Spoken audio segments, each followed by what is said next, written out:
Kak, sebentar, agak susah ya namanya, harus dilihat dengan mindful gitu. Boleh nih Bang Albarianto Fadila, apakah berada di Zoom?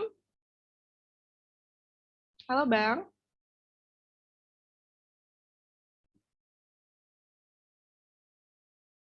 Halo, Bang Albarianto, dipanggilnya apa ya? Bang Al gitu ya, yang sepertinya modern sekali. Halo Bang Al. Oke, sepertinya mungkin ada kendala ya sama Bang Al ini. Kalau gitu ya sudah, tidak apa-apa. Nanti kalau misalkan aku panggil lagi jangan kaget ya Bang ya. Oke, kita buat acaranya nyaman aja gitu ya. Dan untuk kakak Bang sekali lagi aku ingetin untuk on cam gitu karena pematerinya saja tadi sudah on cam gitu biar kita sama-sama perlihatkan semangat yang serupa gitu ya. Kalau gitu karena tadi juga kelihatannya kakak abang udah ngasih reaction gitu ya, udah siap gitu ya. Kalau dari aku sih nggak perlu nunggu lama lagi ya, kita bisa masuk aja nih ke acara berikutnya, yaitu pengenalan diri dan company profile kapal api global. Sesi ini akan langsung dibawakan oleh pemateri kita dan langsung disambung dengan pemaparan materi. Baik, sebelumnya kepada Kak Marcelita, SPSI selaku Recruiting Lead at PT Kapal Api Global, apakah sudah bergabung kan? Tadi aku lihat sudah ready dari awal gitu ya. Halo, selamat siang. Makasih Zuni. Halo Kak Marcelita, sama-sama Hari Kak. ini Zuni sama teman-teman semuanya. Iya, halo Kak. Kita Halo. ngobrol sedikit dulu kali ya Kak. Suara Ya, aku terdengar jelas kan ya? suaranya jelas, cuman ada sedikit kresek-kresek, Zuni. Oke, aku coba stabilkan mikrofon yang aku pegang ya. Oke. Kak Marcelita gimana kabarnya Kak? Baik, baik banget, Zuni. Luar biasa semangat habis minum kopi, habis makan Wah, siang.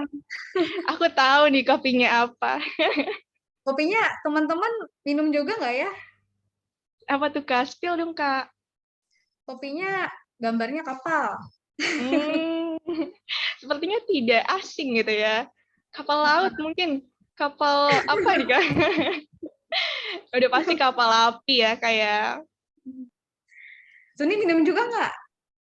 Aku menyetok sih, Kak. Tapi aku jarang minum. Yang minum orang tuaku. Oh, oke. Oke, Oke, oke. Kak. Kak Marcelita sudah makan siang, Kak? Udah, udah seger lagi, nggak ngantuk, udah keisi Eh, iya, amunisinya. lengkap ya. Udah ada kopi, udah ada makan, udah ke-charge sih ya. Kalau gitu, insya Allah jadi makin semangat juga nih buat kasih materi ke kita semua. Okay, so untuk kakak abang, please be prepare our mind in the same place and context right now, buat langsung siap-siap menyimak dan berpartisipasi bersama Kak Marcelita. Kepada Kak Marcelita, waktu dan layar kami persilahkan. Oke, terima kasih Zuni. Aku share screen ya, teman-teman. Boleh tolong di non-disable dulu untuk fitur share screen-nya.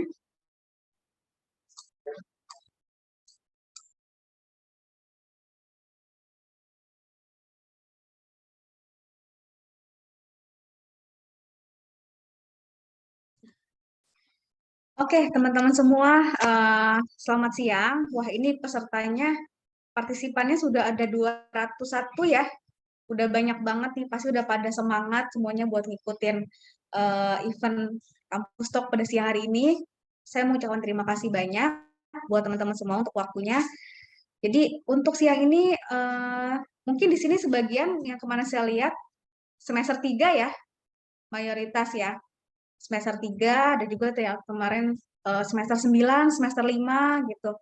Tapi topik yang kali ini saya bawakan bersifat general jadi bisa buat jadi bekal kalian nanti ketika sudah lulus kuliah.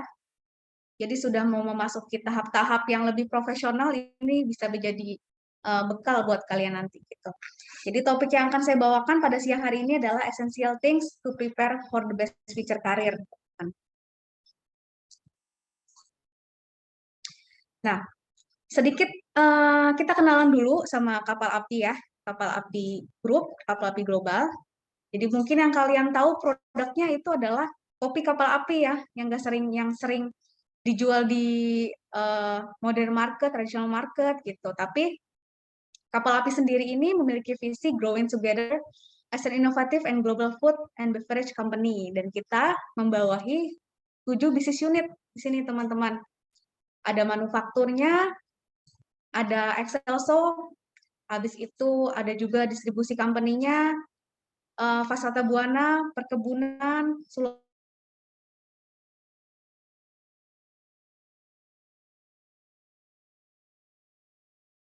Agelanggeng, dan kapal api itu sendiri sama Waste. Kalau misalnya kalian iseng-iseng browsing di websitenya kapal api global ya. Terus kita memiliki core value yaitu work excellence, customer focus, continuous development, winning team, dan integrity. Jadi kapal api global ini adalah perusahaan headquarter yang membawahi beberapa bisnis unit nih teman-teman. Jadi bukan hanya kapal api global aja. Jadi banyak anak-anak perusahaan lainnya gitu. Di antaranya ada manufaktur, distribusi, kafe, dan perkebunan. Nah, teman-teman semua kalau misalnya mau update informasi apa aja seputar kapal api grup, kapal api global, itu silakan cek. Kita sudah punya Instagram, kita juga punya LinkedIn di PT Kapal Api Global, sama Instagramnya Grow with KAG sama KAG Live. Informasinya semuanya update, teman-teman, untuk event-event, terus kemudian untuk posisi-posisi vakan. Mungkin ada yang alumni, itu silakan cek di situ ya nanti.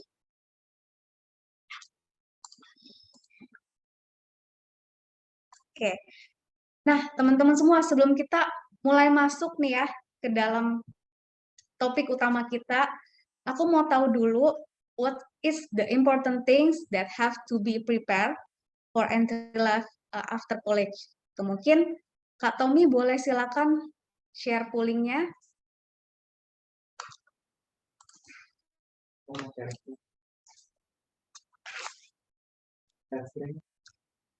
Oke.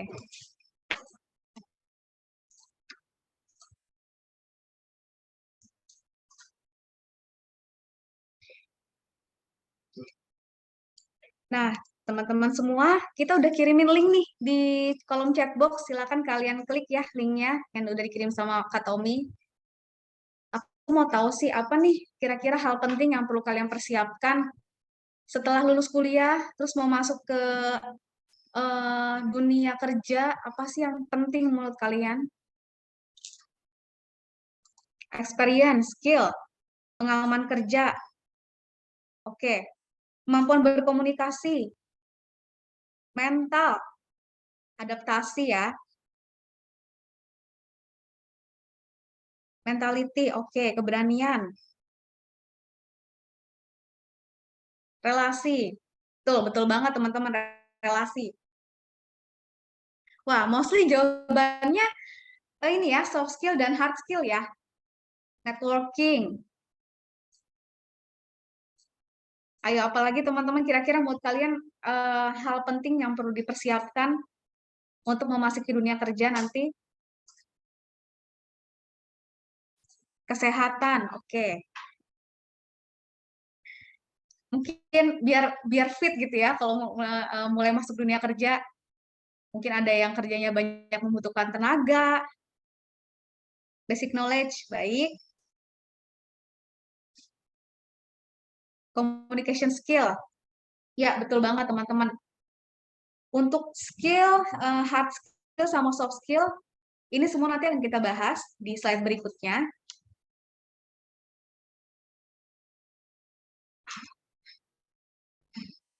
Oke, terima kasih teman-teman semuanya.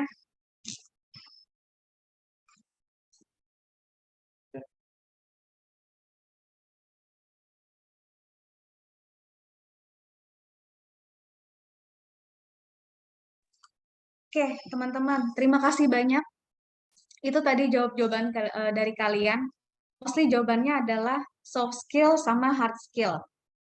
Jadi, sebenarnya memang hal yang perlu kita persiapkan untuk memasuki dunia kerja itu adalah mempersiapkan kira-kira keahlian apa sih yang sekiranya perlu kalian tambahkan nih ya, selain urusan akademis itu. Itu sangat penting. Tadi juga ada yang jawab.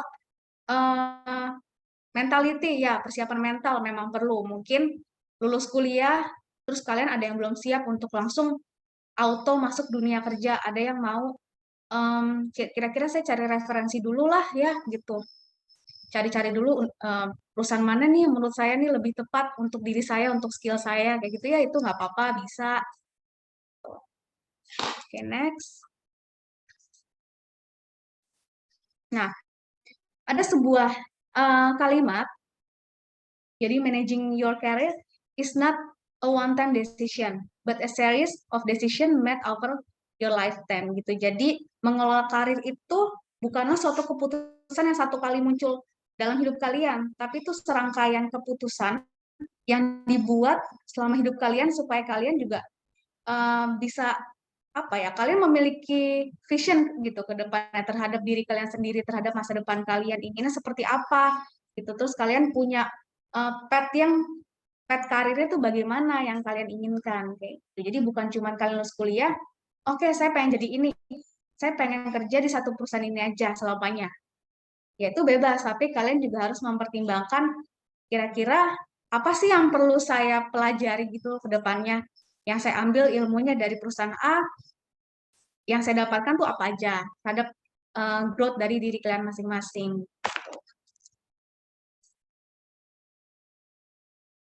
Nah, ini nggak apa-apa ya, kita discuss aja, kita sharing.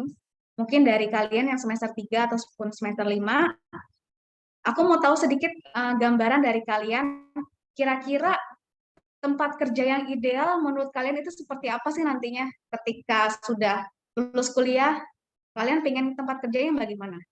Bisa sharing di kolom chat box ya, teman-teman. Supportive environment. Supportive, oke. Ada lagi yang lain?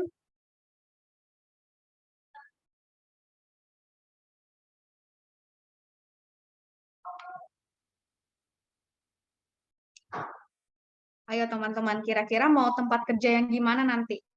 Kalau kalian udah lulus kuliah, yang nyaman. Mau tempat kerja, terus mau lingkungannya, mau atasannya, tuh yang seperti apa sih yang kalian harapkan gitu nantinya?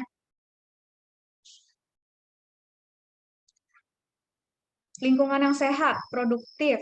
Oke, baik. Orang-orangnya friendly, nggak bosi, nyaman, nggak toksik, menjunjung work-life balance. Wah, ini anak-anak kekinian sekali nih ya. Yang bisa memanusiakan manusia. Oke. Not promote workaholic. Oke. Yang jenjang karirnya luas. Wah, ini tentunya pasti diinginkan setiap orang ya, Mas Vigo. Jadi ketika kalian kerja di satu perusahaan, pikirkan juga nih bukan hanya gaji, tapi pikirkan juga growth opportunity kalian ke depannya bagaimana gitu, apa yang bisa terus di expand, apa kira-kira yang bisa terus ditambahkan di diri kalian gitu dari segi knowledge, skillnya, itu juga penting. Yang pekerjaan bermanfaat, ya itu pasti ya. Ada lagi yang lain? Tempat kerja yang ideal buat kalian seperti apa? Kalau dari Mbak Zuni sendiri, tempat kerja yang ideal yang diharapkan bagaimana Mbak Zuni? Kalau aku ya Kak, sebenarnya nggak jauh beda sih, karena pasti kalau dilihat harapan mas sebaik mungkin gitu ya. Yang pasti kalau lingkungan bisa suportif, bisa ada yang bisa kasih contoh yang baik gitu, terus juga ntar ada juga monitoringnya, ada evaluasi rutinnya, mungkin hal-hal yang sebenarnya um, nggak saklek harus baik itu, tapi ditunjang dari berbagai aspek sih Kak. Oke, makasih Mbak Zuni. Berarti Mbak Zuni kayaknya udah ready juga ya untuk masuk ke dunia profesional ya Mbak Zuni ya. Amin, insya Allah Kak. Oke, nah ini dari Mbak Lisna, tempat kita bisa tumbuh. Oke, good. Oke, makasih teman-teman untuk sharingnya. Nah, saya dapat fakta nih teman-teman. Kalau jumlah job seeker di Indonesia itu 1000 kali lipat lebih banyak daripada posisi yang vakannya. Nah, ini adalah suatu fakta ya, teman-teman semua. Jadi ini yang perlu kalian ketahui. Sehingga hal ini membuktikan bahwa jumlah pelamar itu lebih banyak dibandingkan dengan jumlah lowongan kerjanya. Gitu. Jadi sehingga persaingan dan proses seleksi juga jauh lebih ketat, jauh lebih kompleks gitu untuk saat ini dibandingkan masa-masa saya dulu ya. Sehingga inilah yang harus kita khawatirkan, yang perlu teman-teman semua khawatirkan di masa yang akan datang. Kenapa? Karena kalau misalnya kita hanya mengisi diri kita hanya dengan akademis aja, nggak ada prakteknya, nggak ada experience-nya, ya kedepannya pun kita akan sulit untuk mengikuti arus perubahan, teman-teman. Jadi selain kita akademisnya oke, kita juga perlu mengembangkan skill diri kita dengan mengikuti kegiatan-kegiatan di luar, seperti apa? Internship. Sekarang kan ada program dari pemerintah ya, Magang Merdeka, ataupun program internship dari perusahaan-perusahaan swasta yang sudah ada. Terus kalian juga bisa ngikutin komunitas, ataupun gak usah yang di luar, yang terlalu jauh deh, yang internal dulu, internal kampus. Mungkin yang fakultas, kalian coba ikutin beberapa aktivitasnya, karena dari situ semua bisa ningkatin berbagai macam skill yang kalian miliki, khususnya soft skill ya. Khususnya itu tadi yang sempat teman-teman juga sounding adalah kemampuan komunikasi, communication skill sama networking. Itu yang penting, gitu teman-teman. Jadi kalau misalnya kalian biasa-biasa aja itu dalam arti apa ya, istilah zaman sekarang kupu-kupu ya, kuliah pulang, tapi kalian nggak mau coba explore skill atau kemampuan diri kalian, ya pasti kalian akan berada di urutan paling bawah dalam proses seleksi ke depannya gitu, di suatu perusahaan yang kalian tuju misalnya gitu. Jadi harus ada unique point-nya bisa kalian tonjolkan di diri kalian sendiri sama upgrade skill gitu.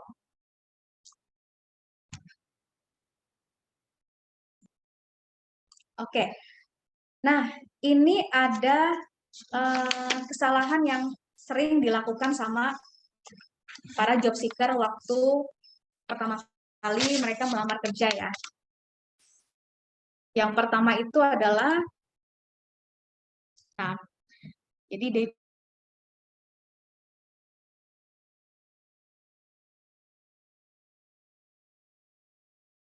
nggak tahu nih apa sih value atau nilai dari diri mereka sendiri ya. Karakter mereka nggak tahu, passion mereka nggak tahu, skill yang mereka milikin pun ya nggak tahu sama sekali gitu. Jadi asal apply aja. Yang penting itu posisinya kosong ya, posisinya lagi vakan. Terus yang kedua, they neglect the networks. Jadi mereka mengabaikan jaringan mereka, maksudnya networking mereka. Padahal itu adalah hal yang sangat penting dan itu menjadi hal yang impactful untuk orang-orang zaman sekarang, teman-teman. Karena pekerjaan biasanya kita paling banyak dapat dari hubungan relasi. Itu hubungan yang kita bangun dari orang-orang yang baru kita kenal gitu. Baik itu teman ataupun orang-orang dari teman. Misalnya Mbak Zuni punya teman, nah kita dapat kolega nih ada temannya Mbak Zuni kayak gitu. Dan yang terakhir, ini yang paling penting, they don't brand themselves. Jadi creating your brand is a great way gitu teman-teman untuk promosi diri kalian sendiri. Karena personal brand di sini adalah bagaimana kalian ingin dilihat oleh orang lain. Jadi untungnya banyak nih teman-teman sebenarnya. Bisa mendapatkan lebih banyak koneksi, be visible, terus kalian juga bisa punya warna atau karakteristik dari diri kalian sendiri yang bisa kalian gunakan untuk menginspirasi orang lain. Misalnya, contoh simpel, ini kan psikologi semua ya, psikologi semua. Jadi misalnya ada yang biro psikologi sedang membuka volunteer gitu, dan kalian sudah cukup menguasai alat tes misalnya. Jadi bisa kalian coba nih kemampuan kalian dalam dalam melakukan psikotes di luar sana. Mungkin untuk anak-anak SMA, untuk anak-anak SMP, kayak gitu. Terus branding juga memungkinkan kalian untuk berinteraksi dengan orang baru, build trust dan recognition, pengakuan gitu. Jadi ketika ada orang lain yang mempercayai kalian, ya kalian juga lebih cenderung mudah direferensikan ke teman-teman kalian. Jadi koneksinya meluas nih, nggak hanya di situ-situ aja.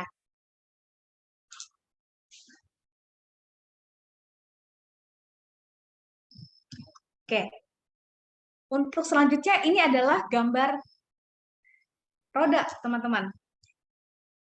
Jadi untuk memulai karir, sebenarnya kita perlu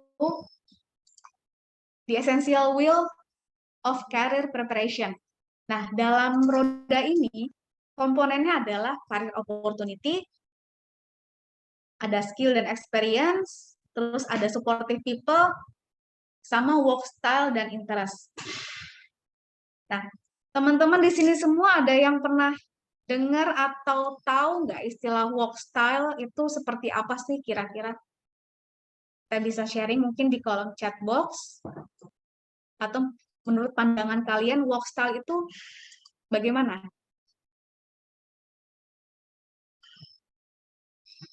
Belum pernah. Kalau yang lain, atau menurut Mas Iqbal deh, work style itu apa sih kira-kira? Semacam budaya kerja, oke. Ada lagi yang tahu? Atau menurut interpretasi kalian, ini apa? Work style. Core value dari perusahaan tertentu. Core value akan kita bahas, tapi bukan pengertian dari work style, Mas Iqbal. Tapi itu akan berkorelasi banget. Ya, betul. Gaya kita bekerja di perusahaan tergantung sama posisi, teman-teman. Oke, budaya kerja. Gaya bekerja kayak indoor atau outdoor, terorganize. Oke, kita bahas satu persatu dulu ya.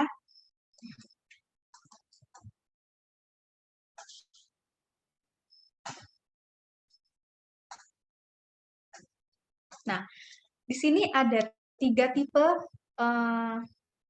pekerjaan dalam satu posisi.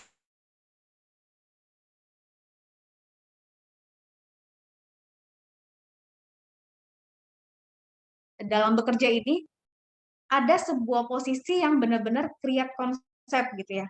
Create konsep, habis itu mulai melaksanakan proyeknya, dan build something new. Kemudian yang kedua itu ada tipe finish the work. Jadi tinggal ngikutin instruction-nya aja, ngikutin SOP-nya aja, ngikutin semua yang berhubungan sama tata cara pekerjaan yang sudah berlaku. Terus finish the project dan execute the concept. Terakhir, engage people. Jadi meeting new people, build connection. Nah, semua proporsi ini memiliki komponen, bukan komponen ya, ini berbeda-beda sebenarnya di setiap posisi, teman-teman. Nggak semuanya ada di setiap posisi. Contohnya seperti ini. Kalau pekerjaan yang berhubungan dengan developer IT ya, seperti programmer, itu pasti mereka lebih banyak untuk finish the work, jadi ngikutin instruction-nya aja, finish project-nya aja. Karena kan untuk programmer sudah ada codingan sendiri, sudah ada ketentuan apa yang perlu kita ikutin instruksinya. Jadi sudah ada polanya masing-masing. Nah, lain halnya sama pekerjaan yang berhubungan sama improvement. Itu pasti harus bikin konsepnya dulu. Kira-kira kita mau apa nih yang dirubah ke depannya. Terus startnya dari mana? Nah, itu pasti start something from scratch. Itu jadi nggak semua pekerjaan mencakup ketiga komponen ini. Atau bisa sebaliknya. Gitu.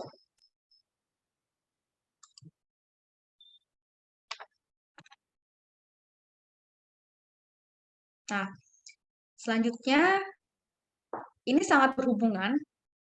Jadi ada work style dan interest. Ada sebuah alat tes namanya TIL. Jadi teman-teman bisa coba sendiri nanti di rumah ya. Boleh di-share linknya, Kak Tommy.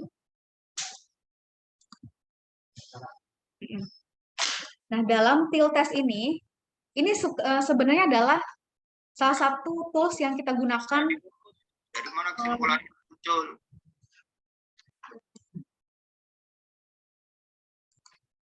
Nah, ini adalah tools yang kita gunakan di kapal api global. Jadi ini namanya TIL. Kita pakai komponen atau kita pakai tools ini untuk ngetes kira-kira work style seorang kandidat untuk mengisi satu posisi tersebut seperti apa sih orangnya. Misalnya di sini saya ambil contoh Kak Tommy ya, atau contohnya Mbak Zuni gitu. Kita lihat nih di sini ada start dan finish sama result dan people. Start finishnya mungkin kalian agak sedikit bingung. Ini tuh tentang apa sih kok ada 3421, 3421 gitu. Ini adalah pola. Jadi start dan finish, result dan people ini adalah pola. 3421 itu adalah komponennya. Jadi di sini kelihatan ada satu orang, dia memiliki pola start dan finishnya adalah finish, finish, start, start. Jadi ini adalah cara kerja dia dalam melaksanakan atau menyelesaikan suatu proyek. Berarti dia orang yang lebih suka menyelesaikan apa yang sudah ada. Instruksinya sudah ada, dia tinggal lakuin gitu. Jadi dia bukan menggagas, dia bukan memulai satu hal yang baru. Justru dia langsung melanjutkan yang sudah terjadi gitu. Kemudian ada result people. Nah, ini gambaran tentang gimana orang tersebut hubungannya dengan lingkungan, dengan partner kerja, dengan orang lain, dengan eksternal ataupun internal. Di sini digambarkan orang tersebut memiliki pola people, result. Nah, artinya orang tersebut ini memiliki komposisi yang balance antara interaksi dengan orang lain dan menyelesaikan tugas terkait dengan pekerjaannya. Jadi tergantung nih sama situasinya, dia bisa beradaptasi dengan cepat oleh orang yang tipenya people result. Nanti kalian bisa coba sendiri ya, teman-teman, di link yang sudah di-share sama Kak Tommy di chat box.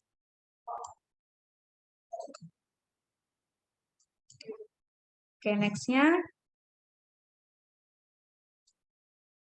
Nah, take stock of your skill dan experience. Ini tadi yang kalian semua bahas waktu awal. Kira-kira hal penting apa yang perlu kita butuhkan untuk mempersiapkan masuk ke dunia kerja? Yang pertama ada hard skill. Contohnya, ini yang paling penting ya, teman-teman, untuk saat ini. Jadi saya ambil yang benar-benar general. Advance untuk Microsoft Office, khususnya mungkin yang sekarang Excel, Word, sama PowerPoint. Itu yang paling penting, ketiga hal itu. Terus editing tools, bisa Adobe, bisa Lightroom, bisa Canva. Canva mungkin sebagian dari kalian sudah nggak asing ya pakai Canva ya. Mungkin untuk bikin poster, tugas PowerPoint, dan lain sebagainya. Terus bahasa asing, bahasa Inggris, atau kalian juga punya passion untuk belajar bahasa Mandarin, Jepang. It's okay, itu menjadi nilai plus juga. Terus kemampuan mobile application, teknologi, kalian nggak perlu nih belajar istilahnya walaupun mobile application, tapi nggak perlu belajar yang sekompleks level IT yang udah high level ya. Jadi cukup kalian mengerti tentang penggunaan satu tools lah, contohnya di Android atau iPhone atau di laptop gitu. Terus berikutnya adalah kemampuan selling. Ini kalau misalnya kita memang kita psikologi, tapi ketika kalian bekerja suatu perusahaan, pasti kalian akan banyak melakukan interaksi atau negosiasi dengan banyak orang. Negosiasi, komunikasi, networking gitu.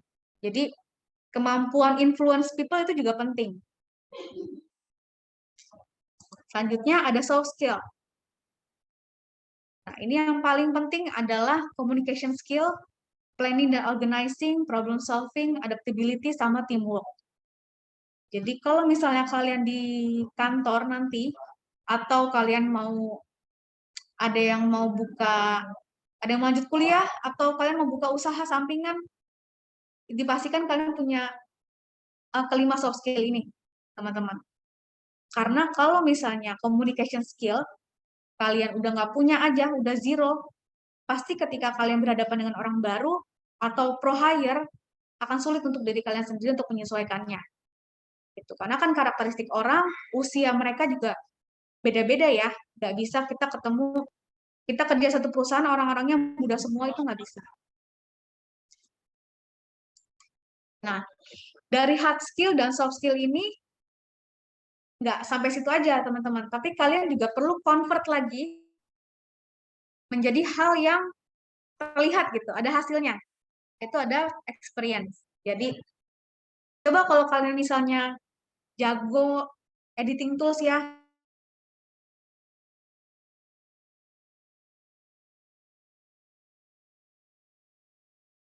Reels, medianya, atau TikTok gitu, cobalah kalian upload ke situ. Itu menjadi hal yang uh, mungkin simple tapi impact-nya cukup besar buat kalian. Terus kalau yang suka ngobrol, suka bahas-bahas topik-topik menarik, coba bisa menjadi kampus announcer atau jadi speaker gitu ya, ngisi podcast. Apalagi juga punya podcast, teman-teman. Terus bisa mengikuti, misalnya pinter bahasa Inggris, suka bahasa Inggris, atau bahasa asing, bisa ngikutin debat bahasa Inggris. Nah, kalau yang suka mengenai UI UX gitu, programming, bisa juga menjadi freelance programmer di sini. Jadi macam-macam hasil convertingnya dari hard skill dan soft skill ini.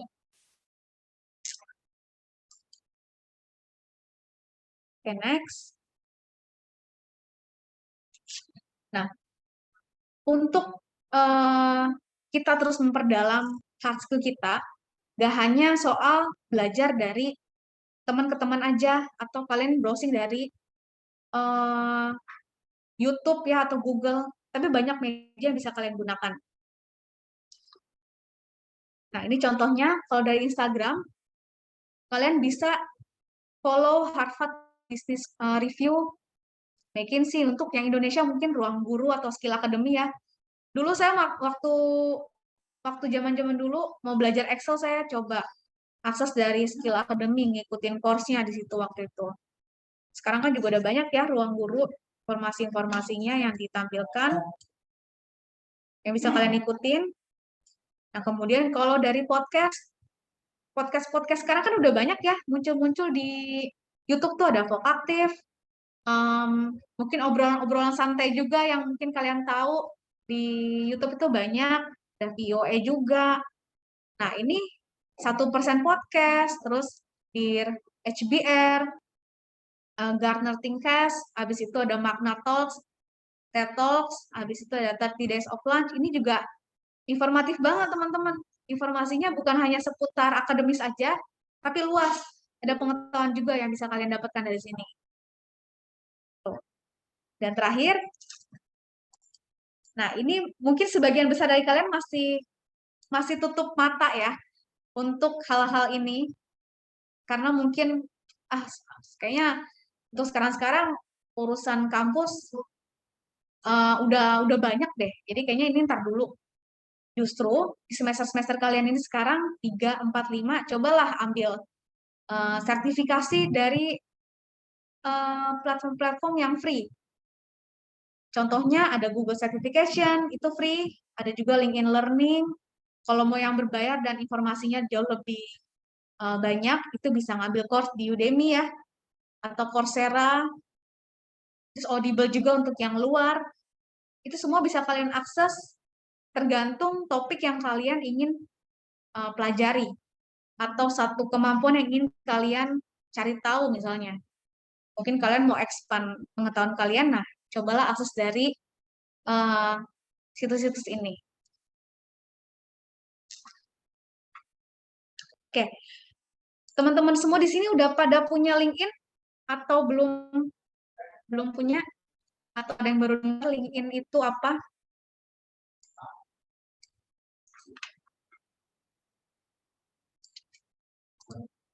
Punya ya? Oh, ada yang belum punya juga. Oke, ada yang belum punya, ada yang punya tapi belum dioperasikan secara maksimal. Nah, ini penting nih teman-teman LinkedIn. Kenapa penting? Karena itu adalah satu platform profesional yang sekarang bisa kalian gunakan untuk branding diri kalian sendiri. Oke, kita bahas dulu ya. Nah, di dalam LinkedIn ini bukan sebuah media untuk seperti Facebook, seperti Instagram. Kalian nggak bisa nih ngechat orang sembarangan gitu ya, ngechat orang mau kenalan misalnya kayak gitu. Ini bukan bukan dating apps, ini juga bukan seperti Friendster, tapi ini adalah satu wadah yang dibangun untuk menjalin hubungan secara profesional dengan berbagai macam praktisi. Jadi, kalian kalau misalnya lihat di LinkedIn, ada kolom biodata ya, ada kolom summary singkat kalian.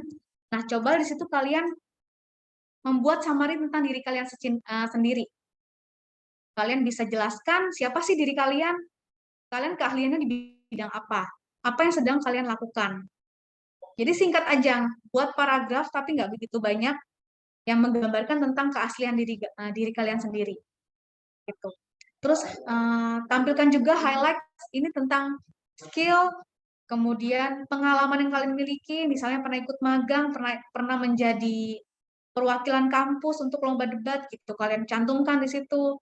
Terus pencapaian yang pernah kalian miliki, misalnya menjadi mahasiswa terbaik, atau kalian mendapat IPK tertinggi untuk periode berapa sampai berapa, gitu ya. Itu kalian bisa bikin paragraf atau bullets. Lebih enak nanti dilihatnya sama para HR. Dan terakhir, bisa kalian informasikan tentang daya tarik kalian apa nih, interest kalian apa. Situ. Jadi itulah cara kalian branding tentang diri kalian sendiri di dalam platform profesional. Jadi jangan sampai LinkedIn-nya kosong ya teman-teman. LinkedIn-nya cuma ada fotonya pun nggak ada avatarnya gitu. Jadi benar-benar kosong, terus hanya ada cantum. Cuman kalian cantumkan kuliah di mana sama jurusan apa. Nanti kalau misalnya perusahaan lain mau otrek kalian atau orang-orang lain mau otrek kalian, susah, nggak bisa ngelihat mukanya, nggak bisa ngelihat ini background-nya dari mana. Selanjutnya, nah ini berhubungan juga tadi sama yang sebelumnya ya, tech skill assessment. Jadi coba belajar tentang, kan sudah banyak ya sekarang untuk mempelajari hard skill berhubungan dengan Office, baik itu Microsoft Excel, yang sering kita pakai sama PowerPoint.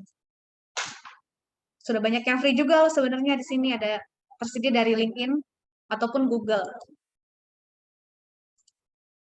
Nah, dan terakhir, ini penting tapi sering dianggap remeh sama orang-orang, yaitu membangun interaksi di LinkedIn. Jadi kalau misalnya tadi yang sempat saya bahas sebelumnya, cobalah build networking.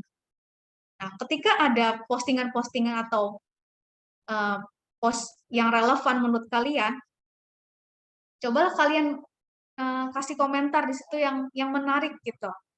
Jadi orang tersebut juga bisa nengok nih ke kalian, misalnya Mbak Zuni ada yang suka dengan apa ya, tentang dunia klinis gitu. Jadi postingan-postingan orang yang berhubungan dengan psikologi klinis di komen sama Mbak Zuni. Nah, jadi orang itu kan melihat, oh, berarti dia sering lihat postinganku nih, kayak gitu, tertarik nih, insightful ya. Terus kalau ada sharing-sharingan postingan dari orang lain, bisa kalian sharing ke profil diri kalian sendiri, gitu.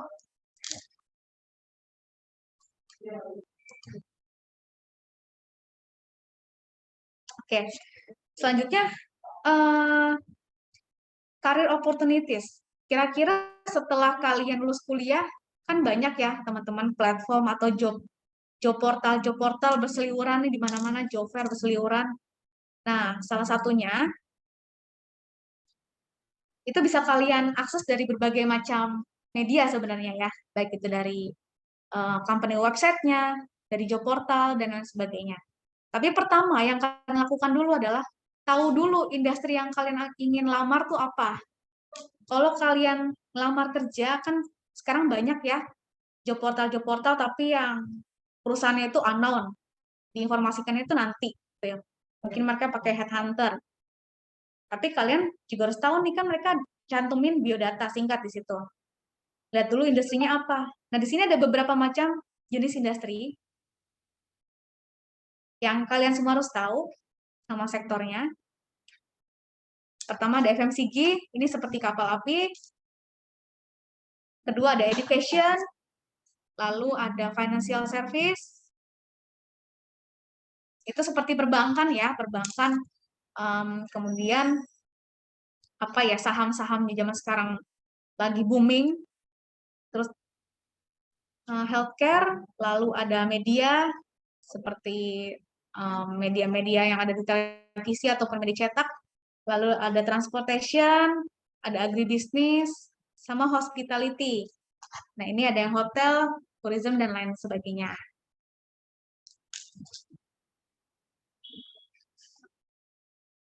Nah, habis itu udah tahu kalian mau kerja di mana, kalian pilih nih, kira-kira perusahaan yang kalian mau keker tuh apa sih yang mau kalian targetin gitu ke depannya. Aku pengen kerja di FMCG, tapi aku pengen FMCG-nya yang perusahaan yang menghasilkan minuman atau makanan yang spesifik itu yang kalian tuju misalnya, biar nanti aku setiap bulan dapat bingkisannya setiap Natal ataupun hari Lebaran gitu ya. Kan ada sebagian orang yang tujuannya tuh ada menyerempet-nyerempet ke situ. It's okay. Jadi kemudian selanjutnya choose the role nih teman-teman, pilihlah peran yang kalian inginkan ketika sudah menentukan perusahaan tersebut, ingin seperti apa, ingin menjadi apa.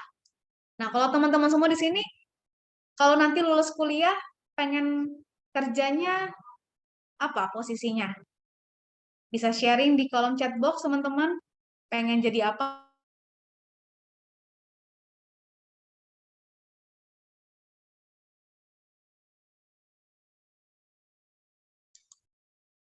HR, ya udah pasti ya HR. Belum kepikiran, oke. Ada lagi yang lain? Kalau Mas Iqbal, HR-nya mau di apa nih spesialisasinya? HR kan luas ya. Ada rekrutmen, ada training, terus ada HRIS, legal itu juga bagian dari HR. Kalau teman-teman yang lain ingin seperti apa? Oke, belum pikiran ke arah sana, masih mau perdalamin ilmu dulu ya Mas Iqbal ya. Mau belajar-belajar dulu ya. Oke, kalau yang lain teman-teman?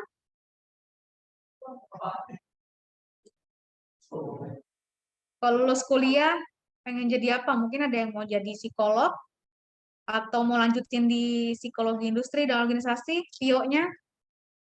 Pasti kalau PIO kan kerjanya di HR ya. Kalau Mbak Zuni, kalau lulus kuliah, ingin path karirnya seperti apa?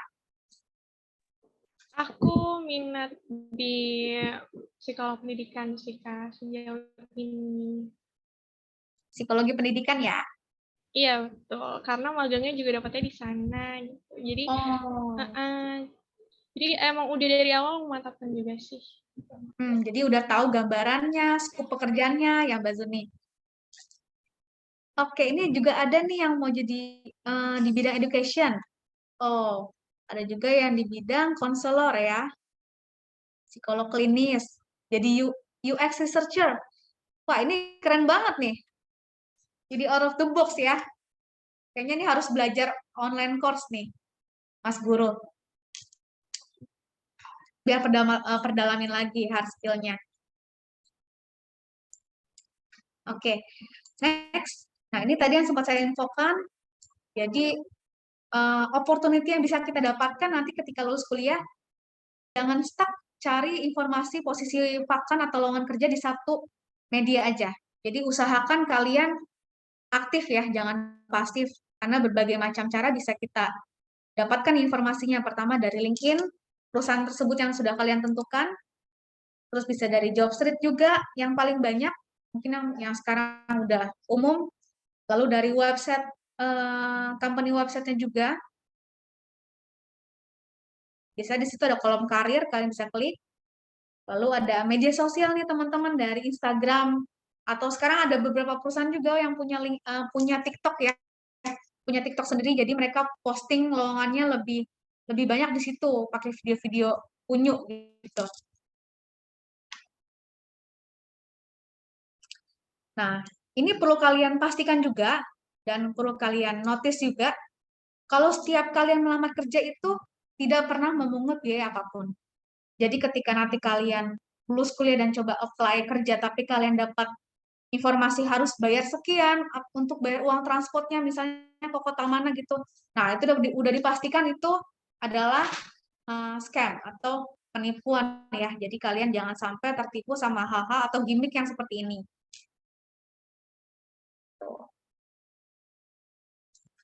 Oke, selanjutnya, nah, di sini adalah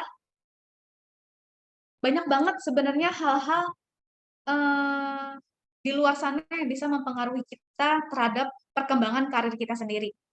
Jadi bukan hanya diri kita sendiri nih yang udah belajar ke sana ke sini, cari informasi dari manapun, tapi banyak juga faktor lain. Contohnya itu adalah, nah, dari career center, terus dari alumni, grup-grup alumni, terus dari dosen ya atau praktisi, dari teman-teman kalian, teman-teman dekat, atau dari keluarga itu sendiri. Kenapa saya bilang kayak gini? Karena ketika kalian kuliah, hubungan kalian, networking kalian kan nggak stuck sampai di situ aja ya, tapi bakal terus meluas dan nggak akan berhenti gitu ke depannya. Jadi ilmu-ilmu baru yang kalian dapatkan ya nggak hanya dari bangku kuliah, tapi bisa dari orang baru yang kalian nggak sengaja ketemu di jalan gitu, atau dari alumni yang kalian ngobrol, oh ternyata saya baru tahu nih, ternyata ini kayak gini ya. Itu kalian berdapatkan informasi dari alumni, atau kalau misalnya karir center di kampus-kampus tertentu update, nah kalian juga bisa nambah informasi dari situ.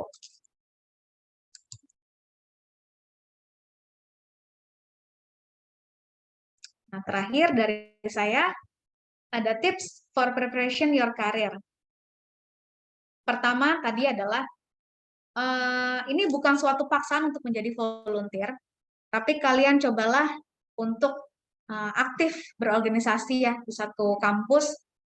Gak usah menjadi partisipan yang terikat gitu. Cukup menjadi volunteer aja, it's okay.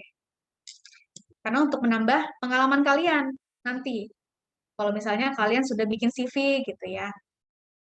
Terus kedua, talk to your college atau expert atau supportive people.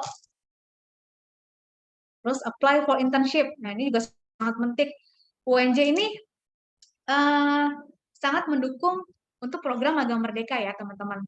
Dan saya mau informasikan juga ada success story-nya kemarin dari Magang Merdeka. Nah, ini ada Kak Bustomi yang sudah ikut batch 2 kemarin Magang Merdeka, terus sekarang kita rekrut jadi karyawan kapal api. Karyawan ya teman-teman, bukan internship lagi, karena performance-nya Kak Tommy bagus, dan kita juga memberikan penilaian cukup baik untuk semua anak-anak magang. Jadi terpilihlah Kak Tommy di sini untuk sekarang kerja full time di kapal api global. Jadi internship itu bukan hanya kalian tahu perusahaannya apa, tapi opportunity yang bisa kalian dapatkan dari sana juga besar. Jadi jangan pernah takut buat coba internship atau magang di perusahaan lain ya. Terus review your resume. Nah, tadi kalian juga bisa coba dari work style, dari yang field test tadi. Silakan kalian coba sendiri nanti. Dan terakhir, build your professional network. Itu baik dari supportive people dan career opportunity. Tentunya dari LinkedIn ya. Oke, dari sini mungkin teman-teman ada yang mau ditanyakan dulu. Saya kembalikan ke Mbak Zuni ya. Baik, terima kasih banyak Kak Maroselita atas pemaparan materinya yang luar biasa. Jangan khawatir Kakak Abang, karena setelah ini akan dibuka sesi tanya jawab. Buat Kakak Abang sekalian, silahkan memanfaatkan sesi tanya jawab ini sebaik mungkin, karena kapan lagi gitu kan, bisa berinteraksi langsung nih dengan kepala rekrut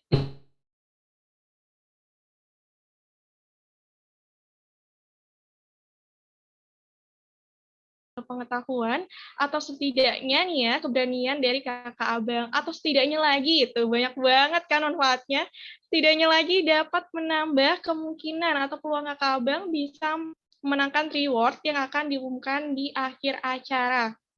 Jadi jangan lupa stay tune juga nih sampai akhir acara ya. So, yuk boleh banget di drop pertanyaannya, atau yang merasa ingin bertanya secara langsung juga boleh kali ya Kak, kita persilahkan nanti untuk raise hand terlebih dahulu, dan setelah diarahkan oleh moderator, boleh untuk unmute. Sedangkan yang ingin bertanya di kolom chat, boleh langsung diketik aja ya Kakak Abang, nanti akan saya bantu bacakan satu per satu.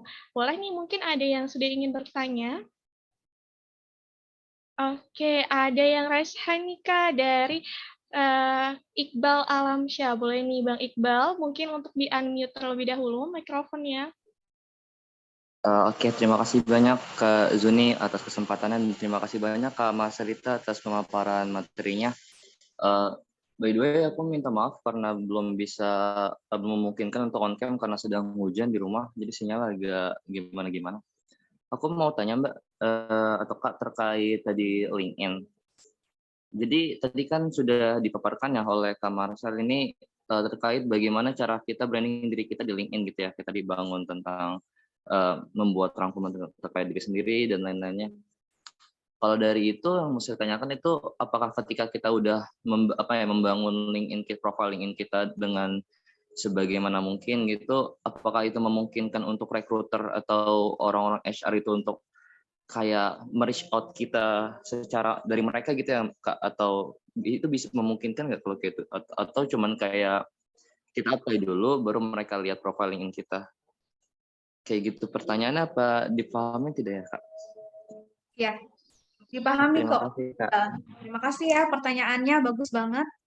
Jadi, apakah kalau misalnya kalian sudah memperbaharui LinkedIn kalian, rekruter-rekruter akan nge-reach kalian gitu ya? Atau cara nge-reach-nya gimana nanti? Nah, itu sebenarnya saya pertama mau infoin dulu kalau dalam proses rekrutmen ada 2 tahapan nih teman-teman. Ada yang aktif proses, ada juga yang pasif proses. Jadi kalau yang aktif proses adalah teman-teman semua melamar ke satu posisi yang dibuka di satu perusahaan yang kosong. Jadi kalian apply nih, menyerang satu posisi yang kosong tersebut. Jadi jumlah pelamarnya bisa banyak, bisa sampai ribuan, ratusan ya. Atau kalian mengikuti job fair. Nah, itu adalah salah satu bentuk aktif proses yang bisa dilakukan oleh para partisipan atau pelamar. Nah, salah satu bentuk pasifnya adalah tadi dari LinkedIn. Contohnya, misalnya gini, saya lagi mau mencari posisi training ya, training staff misalnya gitu. Tapi saya nggak mau buka dari job portal seperti Jobstreet ataupun Kaliber ataupun JobsDB dan lain sebagainya. Justru saya mau coba cari dari koneksi saya di LinkedIn karena koneksinya paling banyak gitu kalau di situ. Dan isinya juga banyak sekali fresh graduate, mahasiswa-mahasiswa yang sudah lulus, alumni. Nah, jadi saya cukup cari nih kata kuncinya di situ nanti rekruter punya kata kunci sendiri, tinggal cari kira-kira dari universitas mana, lalu kita tuju jurusannya apa yang spesifik. Oh, kayaknya tepat nih, gitu karena dia juga punya keahlian-keahlian yang berhubungan gitu dengan yang saya butuhkan. Misalnya Mas Iqbal mencantumkan keahlian bisa pernah menjadi speaker di acara event di kampus gitu. Terus pernah menjadi radio announcer ya. Terus aktif lah waktu itu di kampusnya bikin-bikin atau ngikutin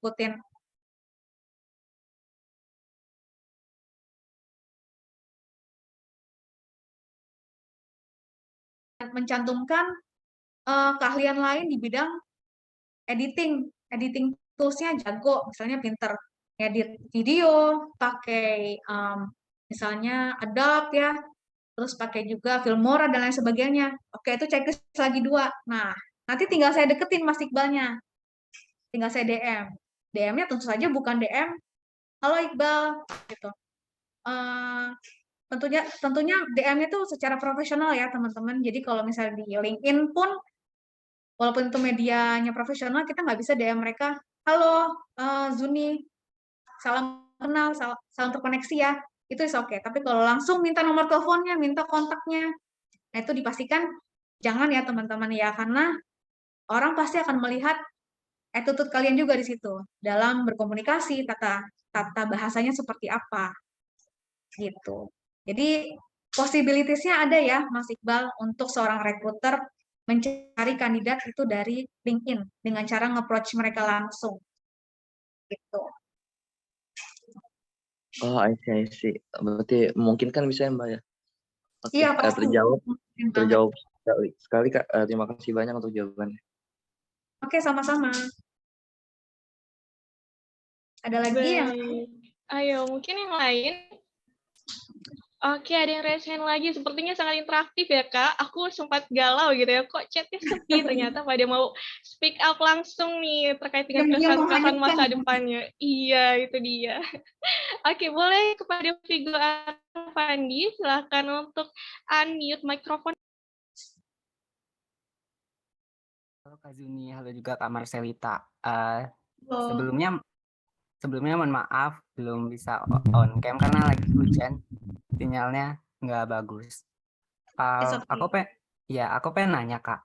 Tadi kan ada tuh yang tentang tips for preparation karir kita kan. Nah itu salah satunya kayak ada beberapa itu kayak volunteer, terus talk to your college or expert, terus juga ada yang apply for intern, ada review your resume, dan lain-lain gitu lah ya.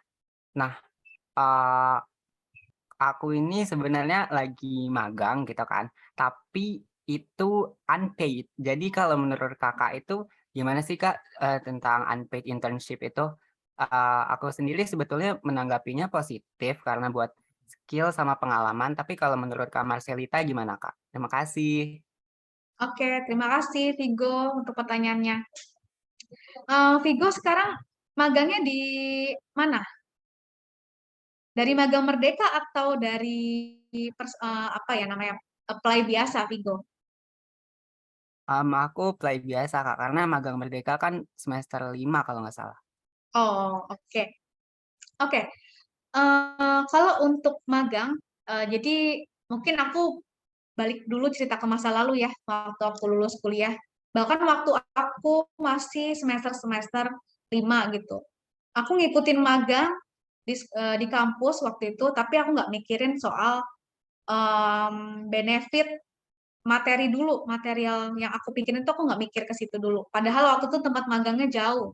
Rumahku tuh di Jakarta Timur, tapi tempat aku magang di Jakarta Barat waktu itu. Waktu zaman dulu tuh, tahun 2000 berapa ya? 2013 kalau nggak salah ya.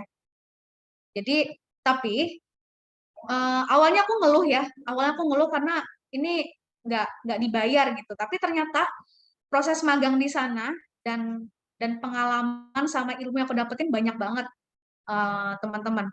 Jadi aku bukan cuman magang yang ngetik 10 jari ataupun fotokopi ataupun ngeprint ya, tapi aku bener-bener execute something, ngerjain project gitu, terus habis itu bantu mereka. Kebetulan waktu itu aku bantuin HRD tapi bagian payroll, teman-teman. Jadi aku tahu nih cara ngitung gaji kayak gimana, terus nginput data dari satu data mentahan ya, sampai diinput itu ke dalam satu sistem seperti apa. Nah, itu belajarnya dari situ.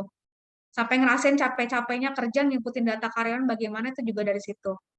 Jadi kalau misalnya nggak dibayar, ya sebenarnya nggak apa-apa, nggak masalah. Asal itu berimbang dengan ilmu yang kalian dapetin, bekal yang kalian peroleh itu apa, dari situ terlihat jelas perbedaannya gitu ya.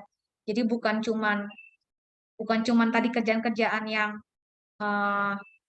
simple, tapi kerjaan kalian kalau bisa tawarin diri nih ke mentor. Kak atau Mbak gitu, saya bisa ngerjain apa nih gitu untuk bantu kakak atau Mbak gitu yang bisa support gitu. Kalian tawarin skill kalian apa. Nah, dari situ mereka nanti akan percaya, mereka akan melihat hasilnya gimana. Nah, dari situlah terbentuk satu kepercayaan dari mereka, oh ternyata Vigo jago ini ya gitu. Jadi cobalah ambil sisi positifnya dari situ. Nanti ketika lulus, bukan ketika lulus deh, ketika kalian selesai magang akan ngerasain sendiri, oh impact-nya gede juga ya, teman-teman yang lain belum bisa ini tapi saya udah bisa kayak gini nih, udah paham gitu. Itu Vigo.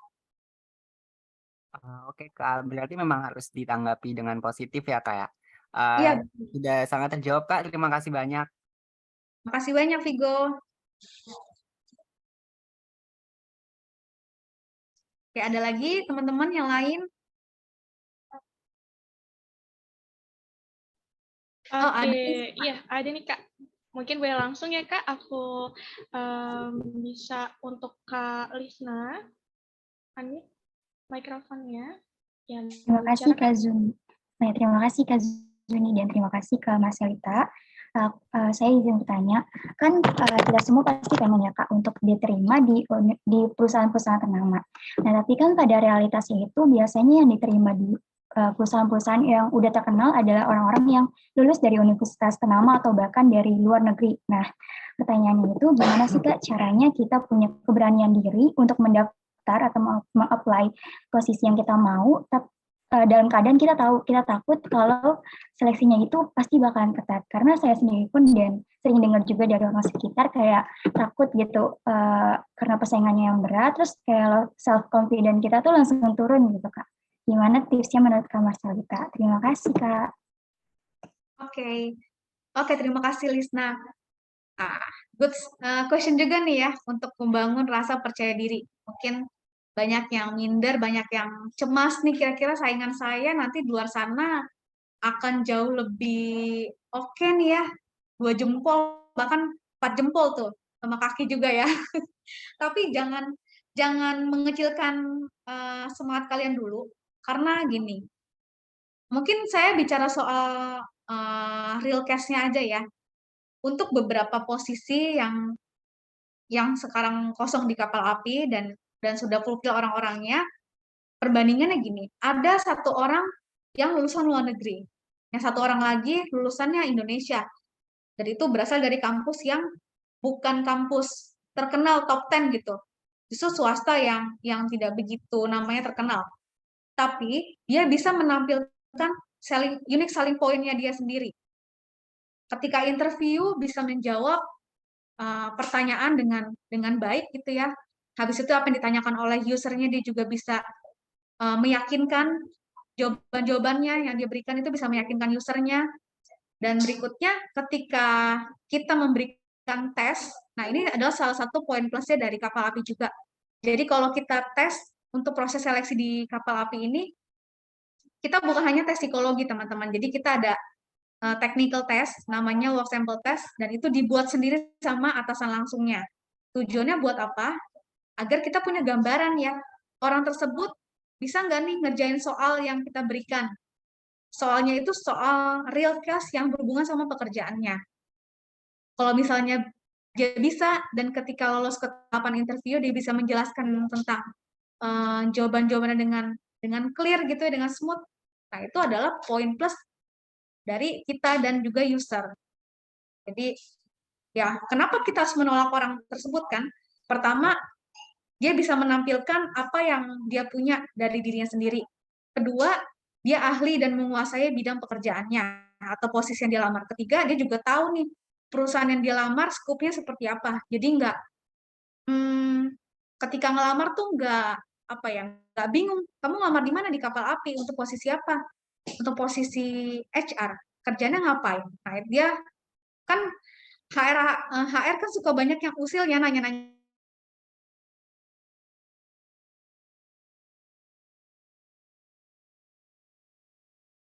tahu dulu nih research perusahaannya seperti apa, terus pekerjaan yang kalian lamar tuh gimana kerjaannya gitu. Jadi jangan sampai kalau ditanyain ntar kalian AO gitu bingung jawabnya apa. Jadi pastikan kalian juga udah punya cukup banyak informasi yang bisa kalian berikan nanti. Gitu, Lisna. Baik, terjawab, Kak. Terima kasih, Kak Marcelita. Ya, sama-sama.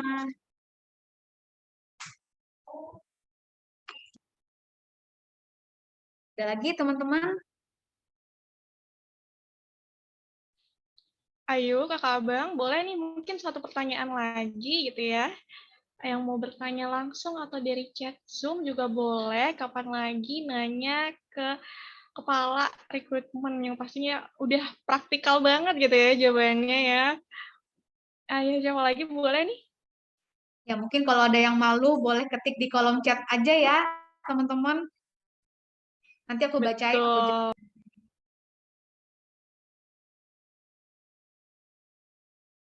Berarti ini semua karir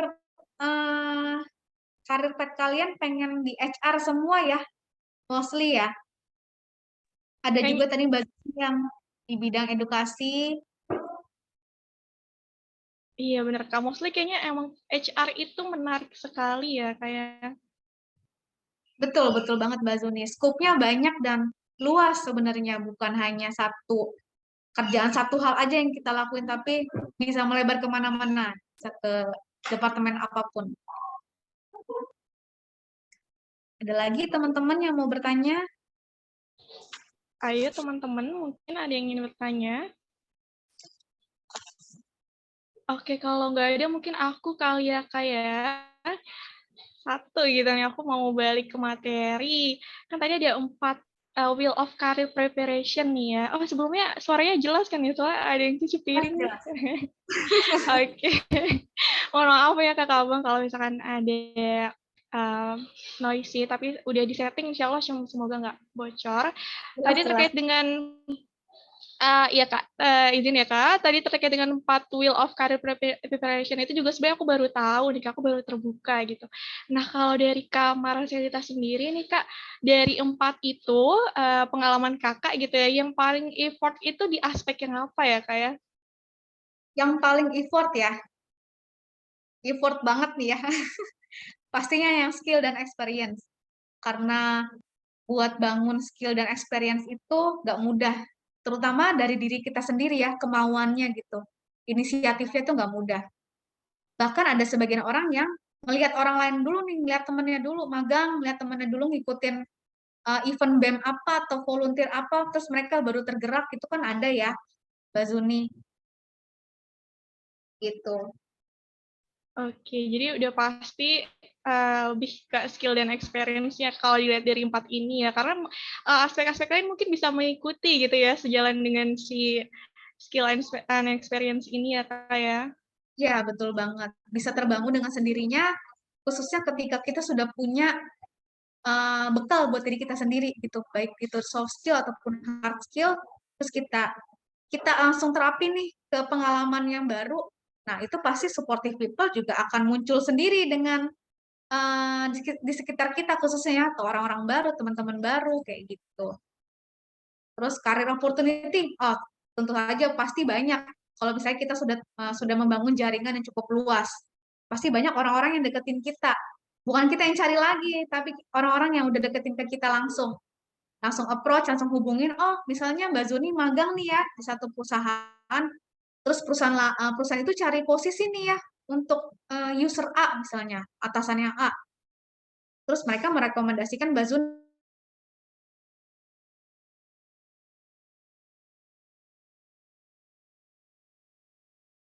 Baik. Wah, jadi tergambar banget sih, Kak. Berarti emang banyak yang dipersiapin ya. Jadi teman-teman bersyukur sekali gitu ya bisa melihat ini nih si wheels-nya ini karena aku sendiri baru lihat gitu dan merasa kayak wah, terlalu gitu aku tahu dari awal gitu. Oke, baik karena adanya baik karena ada keterbatasan waktu ya, Kak. Sebelumnya terima kasih banyak atas antusiasme yang luar biasa dari Kakak Bang semua. Semoga kita senantiasa mendapatkan pengetahuan yang bermanfaat. Terima kasih juga kepada Kak Marcelita atas rangkaian jawaban yang telah diberikan. Setelah ini kita akan memasuki acara selanjutnya. setelah pemaparan dari materi gitu ya, dari pembicara dan juga sesi tanya jawab, izinkan saya untuk membacakan notulensi singkat nih materi kita hari ini. Jadi hari ini kita fokus membahas adanya 4 roda esensial dari persiapan karir. Yang pertama ada work style and interest, di mana terdapat 3 jenis kerja dalam satu pekerjaan, yaitu pertama mulai sesuatu dari awal, yang kedua menyelesaikan pekerjaan, dan yang ketiga melibatkan orang lain, di mana proporsi setiap jenis ini akan berbeda di setiap pekerjaan. Yang kedua ada skill and experience, di mana kita perlu mencari nih keterampilan dan pengalaman kita. Kita juga perlu terus memperbaharui pengetahuan kita dan branding diri kita. Salah satunya tadi ya yang sudah sering disebut-sebut LinkedIn sebagai salah satu platform yang banyak dilirik perusahaan saat ini. Yang ketiga juga ada career opportunity, yang dimana dilakukan dengan cara memilih industri dan mengenal tipe sektornya. Kalau pilih perusahaannya, hingga secara lebih spesifik, kita semua bisa memilih peran yang diinginkan. Yang keempat, ada supportive people. Aspek ini dilakukan dengan cara memanfaatkan jaringan yang kita miliki, yang bisa didapatkan dari pusat karir, alumni, dosen, mentor, teman, dan juga keluarga gitu ya, yang terdekat dari skup kita. Nah, baik, selain dari saya, sebagai tanda penutupan sesi tanya jawab dan pemaparan materi, dipersilahkan kepada Kak Marcelita untuk menyampaikan closing statement-nya. Oke, terima kasih ya Mbak Zuni. Nah, teman-teman, ini adalah satu kalimat yang bagus banget. Everybody has a different journey. Everybody has a different path. And you don't really know what to expect. All you know is just to keep moving forward and something good will happen. Gitu. Jadi, semua orang punya jalurnya masing-masing, punya destiny-nya masing-masing. Jadi, kalian jangan berkecil hati ketika kalian melihat orang yang mungkin tadi sempat ditanyakan sama Mbak Risna, pendidikannya jauh lebih oke gitu ya, dari universitas oke, tapi ya belum tentu orang tersebut memiliki karir path yang bagus seperti kalian nanti ke depannya. Karena kan semua ada step-nya ya, bukan keputusan yang saat itu muncul saat itu juga, tapi ada serangkaian proses yang terjadi di dalamnya. Kayak gitu. Sukses semuanya buat teman-teman di sini. Jangan lupa untuk coba hal-hal baru terus ya, karena perubahan itu akan terus terjadi, bukan statis, tapi terus akan dinamis ke depannya. Gitu. Terima kasih banyak Mbak Zuni, teman-teman semua. Selamat sore. Baik, terima kasih Kak Marcelita atas closing statement-nya yang luar biasa gitu ya. Jadi habis materi tersadarkan lagi gitu, refresh lagi nih kita habis bahas apa gitu. Oke, karena sudah hampir momen-momen terakhir, sekarang kita masuk ke sesi dokumentasi terlebih dahulu yuk. Karena akan diabadikan kepada kakak abang, dipersilahkan untuk on cam dan menunjukkan penampilan terbaiknya. Boleh? Mungkin untuk kakak-kakak perempuan gitu ya, yang masih merasa pucat, boleh nih pakai lip tint atau lipstiknya dulu, atau mungkin yang belum pakai kerudung gitu ya, biasanya suka ada nih kayak yang belum on cam karena merasa belum tertutup gitu ya. Boleh nih silakan beranjak dari tempat duduknya dan ambil serta kenakan kerudungnya terlebih dahulu. Dan untuk yang pria bisa disiapkan posisi ternyamannya. Lalu setelah itu kakak abang sekalian bisa langsung on cam. Oke, kami tunggu ya sekitar 1 menit mungkin ya sampai menit 33.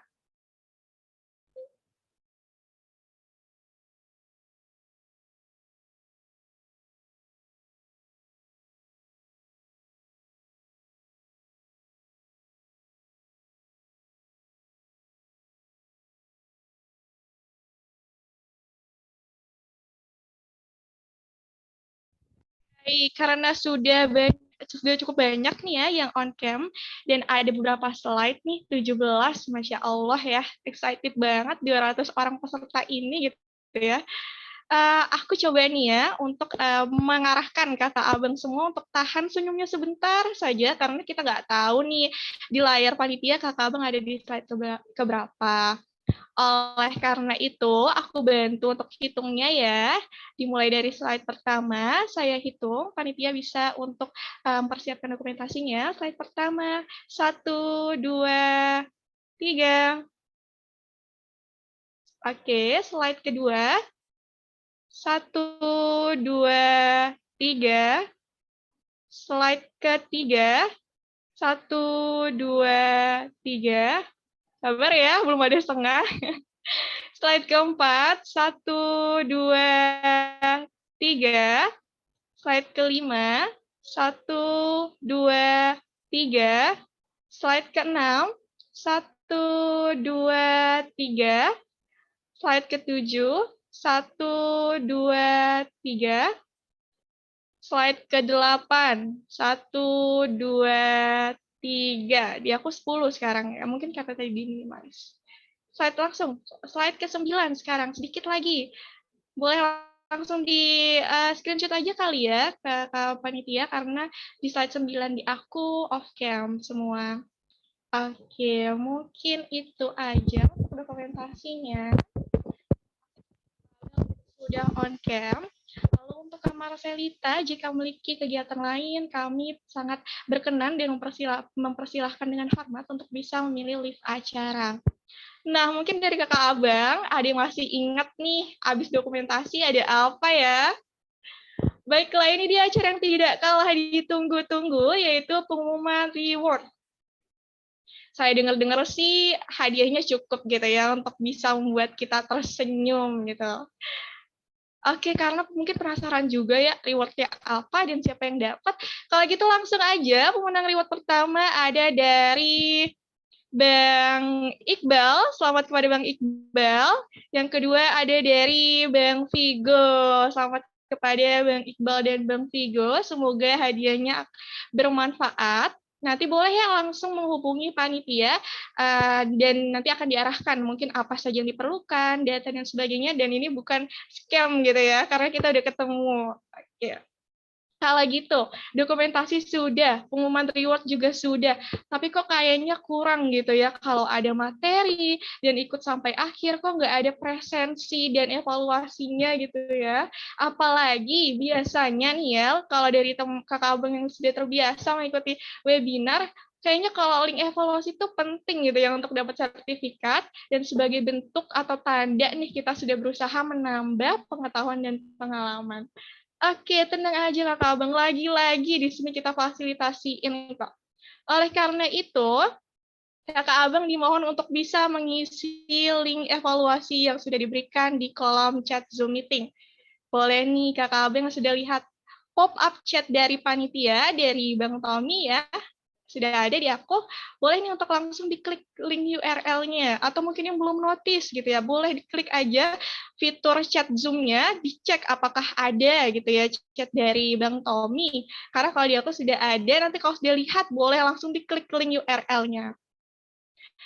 Mungkin dari teman-teman yang sudah melihat link-nya, apakah ada yang ingin bertanya atau mengalami kesulitan terkait dengan link? Oke, insya Allah aman ya. Untuk pengisian link ditunggu selama 5 menit dan hanya dapat diisi ketika berada di link Zoom meeting. Di luar itu form akan ditutup.